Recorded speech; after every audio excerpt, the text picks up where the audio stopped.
Good afternoon and welcome to another edition of the Greenbridge Community Housing South podcast. We're joined today by Linsey Sweet. Good afternoon, Linsey. Good afternoon, Jackie. Thank you for having me. Oh, it's been a while, hasn't it? We've been back and forth. Diary clashes, yes. Very, very busy. So, tell us about your origin story. How you got to where you are right now. So obviously you're interviewing me today as chair of Love Luton, which is an organisation which I've been involved in since its conception over, 16 years ago now. So I'm Luton born and bred, very proud of that as well. What area? So I now live in Bushmead. Originally I was born in Carlton Crescent, in the house in Carlton Crescent. Oh, so, what junior school did you go to? So then we moved to Caddington, so moved. So you went to a posh school? Not really. But moved back to Luton when I had my first house when I was 21. Yeah. And I've been back here ever since. Brought my family up here and very proud to be a Lutonian. So yes. Yeah. So Love Luton was formed, just as I said, in the run-up to the Queen's Jubilee, as part of a campaign to get city status for Luton. Right. With that comes lots of different things. But the council wanted to apply for that, but not as a council, as a whole town. So they involved businesses, the community, voluntary sector, and we formed a steering group to get that application in. And it wasn't successful. But what was successful was bringing those three sections, the council, the community, the voluntary sector, and the businesses all together to promote Luton. Obviously, it gets a bit of a bad press. So it gets a lot of bad press. Yeah, so promote a more positive image, connect businesses and communities, connect the voluntary sector and businesses. And the Love Luton campaign had been really successful in doing that. So there was a real sort of desire to keep the Love Luton campaign going, even though we didn't get the city status. And it's been going ever since. It's continued to go from strength to strength. We've kept partners who were with us from the very beginning, and then we've got new partners as new businesses have formed or new developments have come into the town. They've joined, all with the sort of desire to just bring the town together, promote that more positive image of the town, and just shout about all the wonderful things that go on and all the wonderful people that we have that are doing the best for everybody. So yeah. So well, that's my little story, really. Was you at the awards on Friday? Yeah, so we organise the Luton's Best Awards every year. What's the difference between the Luton Best and Community Awards? Or is there any difference? So we recognise similar people. Right. We've got similar awards. It's two different organisations doing community awards, and really, there's definitely space for both because there's so much good stuff going on, really. Yeah. So we had our 16th award ceremony on Friday. Wow. We recognised 22 different people. Well, we have 22 different awards. So things from Young Achiever, so children who have overcome sort of adversity, and then fundraiser of the year, community businesses of the year. My friend Jasmine won an award from Hightown. Yeah. So she was community business person of the year. Fantastic. And the good thing about our awards is, we do them every single year, and every year we're getting new people come to light, doing new things, creating their own stories and connecting people and doing really good stuff for the town. So it's an amazing night. It's really humbling reading some of the feedback. So obviously our sponsors come. And they bring different people each year, and we had quite a few people from newer sponsors who've never been to the awards, maybe not have a direct connection in Luton other than the fact that they work for a company based here. Right. And we've had such amazing feedback on just how humbling and sort of awe-inspiring the awards is. So it is a really lovely evening. Maybe we'll get an invite next year. Yes, why not? Yes, we should do that. Maybe we'll even sponsor you. Who knows? Maybe you're ready for an award nominee. So you need to get yourself into the nominations. Absolutely.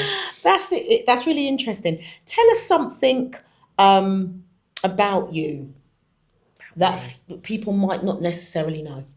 So, what do people not? Well, I'm quite out there, so people do know a lot about me. One of the most common misconceptions in the last 10 years since I got married is that I'm the wife of Gary Sweet. And we can... I'm from Luton Town. Yeah. So I'm not. No, I know you're not, no. But I'm often confused with his very lovely wife, or being his very lovely wife. Good friends, but people often get us confused and often ask how my husband's doing. You know, how is it going on the pitch? And I'm thinking, well, I don't know. He doesn't know anything about football. And then I realise that they're thinking that I'm Gary's wife. So that's one thing that I often get confused about. So do Luton Town actually sponsor? Yes, Luton Town are part, and they've been part of us from the very beginning. For quite a long time, yeah. Really supportive. To be fair, all of our sponsors are hugely supportive in, you know, they do business in the town, they employ people in the town, and they want to give back to the town. And that's why all the partners we have are involved in Love Luton. And, you know, we've got a broad range. We've got the Luton Point, the shopping centre. They've been with us from the beginning. Then we've got smaller companies that have just come on as their companies have grown. So Aegis Security Services have been with us just for the last 2 years. And then, as like I say, as companies come into the town, so Goodman, who have bought the Vauxhall site, you know, it's really, So, well, sadly that the Vauxhall site closed. That wasn't Goodman's fault. But, you know, them being part of Love Luton shows that their commitment to do something good for the town with that site is already there. So, so lots of different types of companies. The airport are part of us. Yes. Luton Airport. Yeah. And what was lovely, I think, about the day, the Love Luton Day, was the Vauxhall van got to, and because my husband had worked there for 44 years, so it was quite emotional. Yes, I can imagine seeing that, and Colin was the one that produced the last van. Oh, okay, nice. As he was the director at the time. Yeah. And then all the guys around him got to drive the van out. So that was and it was lovely that was part of the Love Luton this year. Yeah. So and Vauxhall have donated a van to us. Oh, wow. To use for, you know, moving all our stuff about. You know, so, you know, they're not in the town directly, but they, you know, Stellantis and Vauxhall will always have a connection with the town. 100%, definitely. So with regard to Love Luton, what is the story behind it? And what is, I know it's a run. You can run 5 or 10K, is that right? Or... Yeah, so, I mean, we have, since we originally formed Love Luton, its original purpose, that has changed. And we've gone through various different sort of guises. We've all organised various different events. And what we've tried to do is organise just a small number of events, but do them really well and make sure they add real value to the town and obviously add real value to our sponsors. So in the past, we've, for several years, we used to turn St George's Square into a beach.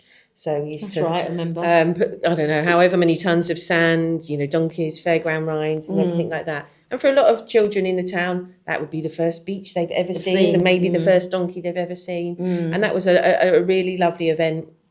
Then sort of COVID came and then it became a bit more difficult to do those sorts of events. And then for the last 12 years, one of our biggest event, other than the awards, is the Run Fest. So that happens every October. It originally started with just a half marathon around the town. So we only had 200 or 300 people. It's a unique event in terms of it's a closed road race in a busy town. Yeah. So places like Milton Keynes, Bedford have all of these races, but they actually don't close down the entire road network. So it makes it a unique challenge for runners. So we did attract runners from all over Europe, came to do the event. And then we thought we could grow it by adding a 5K and a 10K. Right. So the 10K still provides a challenge for a lot of people. But what the 5K did was open up the event to a whole range of the community who had never run or anything like that before. And again, a challenge for lots of people who've never exercised. It's recommended by GPs to join in. And, and now we work with the guys at Community Interest Luton. They often put 500-600 people in to raise money for funds for charities that they're supporting. Yeah. But then people independent of that join and raise money for charities that mean something to them. So this last year we had over 2,000 runners take part. It was really busy. So when we first started it, we used to start the race at Stockwood Park. And then finish in the town, and then had the logistic nightmare of getting everyone back up the hill on buses and everything else. And every few years you have to remeasure the race. So we took the opportunity to start and finish it in the town to give it that sort of festival feel. It means the families the runners can, see them starting, finishing, running back through St George's Square as part of their distance. So it's a really lovely event. It obviously brings visitors to Luton. It provides, extra money for the economy, the businesses in the town. So it's just built and built and built. And in a lot of events, running events across the country, numbers are actually declining, but we continue to grow, little by little every single year. So it's been fantastic. Yeah. So what's 2026 looking like for you, Linsey? So always busy. So for Love Luton, we come off the back of our 15th year of the campaign. So we carry on. We do quite a lot, obviously, because we're promoting a more positive image of Luton. We do a lot with the council and all the other events that are going on. And it's a really important year next year. So you've got the 50th anniversary of Luton Carnival. So they want that to be the biggest and best ever. So Love Luton will help to support whatever they're really trying to do. And then for the town itself, it's the 150th anniversary of them getting borough status, which was when they could govern themselves, so form their own council. So the council are celebrating that. So Love Luton will support that, and we've kicked that off with appealing for people to submit an image of Luton. So we're going to put 150 images across a calendar to raise money for some of the charities we're going to support next year, and that's sort of kicking that 150-year celebration off. So there'll be more plans. We normally get to the end of sort of now where we've had a busy year and just take a bit of stock sort of over Christmas and then kick off in January. We have business events. So we have business breakfasts where we connect just the business community with each other, and our partners and other people come together, and then they sort of make their own connections and provide opportunities. Is that through Love Luton, or is that through Love Luton Luton? Rising? That's through Love Luton. Yeah. So and I should say Love Luton isn't my job. I know. So me and my fellow director Sinead McNamara are quite two busy people, really. But we actually have real jobs, which keep us very busy as well. But we do love Luton because we do love Luton. Yeah. And that's really important. That's a really important message. If people want to get involved, because I saw you're advertising for marshals and people to help out for next year already. How do they get involved? Visit the website. We've got an email address on there. Events at Love Luton. People can bring a team. So for marshals, we often get like the Girl Guides provide like 20 people, and they get a section of the park. The Keach Hospice have provided.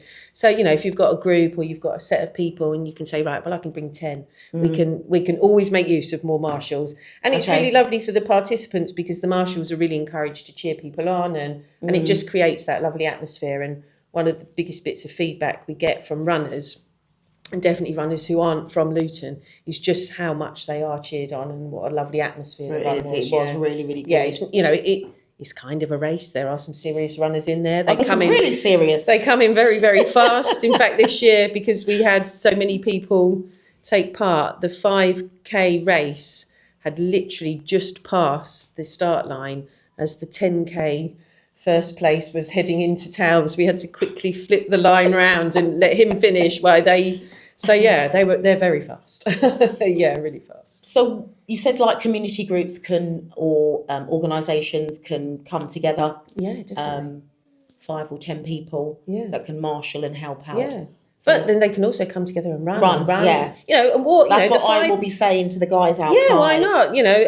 We often have a lot of the corporates, they run in their T-shirts, or the charities run in their charities to create awareness. Of course. And we say it's run, but 5K, most people can walk that. You have 3 hours to finish it. You can probably hop 5K in 3 hours if you really wanted to have a go. But it just means that 5K has opened up the whole event to a whole section of people who probably wouldn't have took part if it was a really sort of, so has a much more community and inclusive focus now. So what's the switch from Stockwood Park to starting at the town? Why was that changed? So logistics did come into it because people have bags and everything else and they don't run with them. So all of those were left at Stockwood Park. And at the time when we used to start at Stockwood Park, I worked for the bus company Arriva. So getting buses was quite easy. That then became more and more difficult. But actually it was just to create that festival atmosphere in the town. So we do the warm up in St George's Square. Everybody's there, participants, spectators, sponsors, everybody's there, all at the one place, before, during and after. And that's been a really good change that we've made. So how do you find the time to do that as well as... So my mum always says, if you want something done, you give it to a busy person, and I just think that is probably the most accurate thing. Yeah, and very true. Sinead and I are busy people, but there is a love for what we do, and that passion sort of spurs you on. And we have great support through our sponsors, and they help us out. But yeah, I just think, you just fit it in. What's the highlight of Love Luton for you? So I think the best awards is, you just by the time we get to the best awards, me, Sinead and the judges, you've read the entries, you've judged them, you sort of think the people who have been nominated. So on the night, it's all familiar to you, but what you forget is the people who are guests of yours, or the sponsors, or even the nominees themselves. They're only hearing it for the first time. And, we had a couple of really inspiring stories on Friday, and, round the room, there were genuine tears of sort of just awe of, young girls just achieving so much, and, young lads making a massive difference on topics that you wouldn't necessarily associate young guys with. So you forget that. And then when you reflect back on that evening, and people are just piling out, and they've just had such a lovely time, but they've had a lovely time because people have done all this fabulous stuff.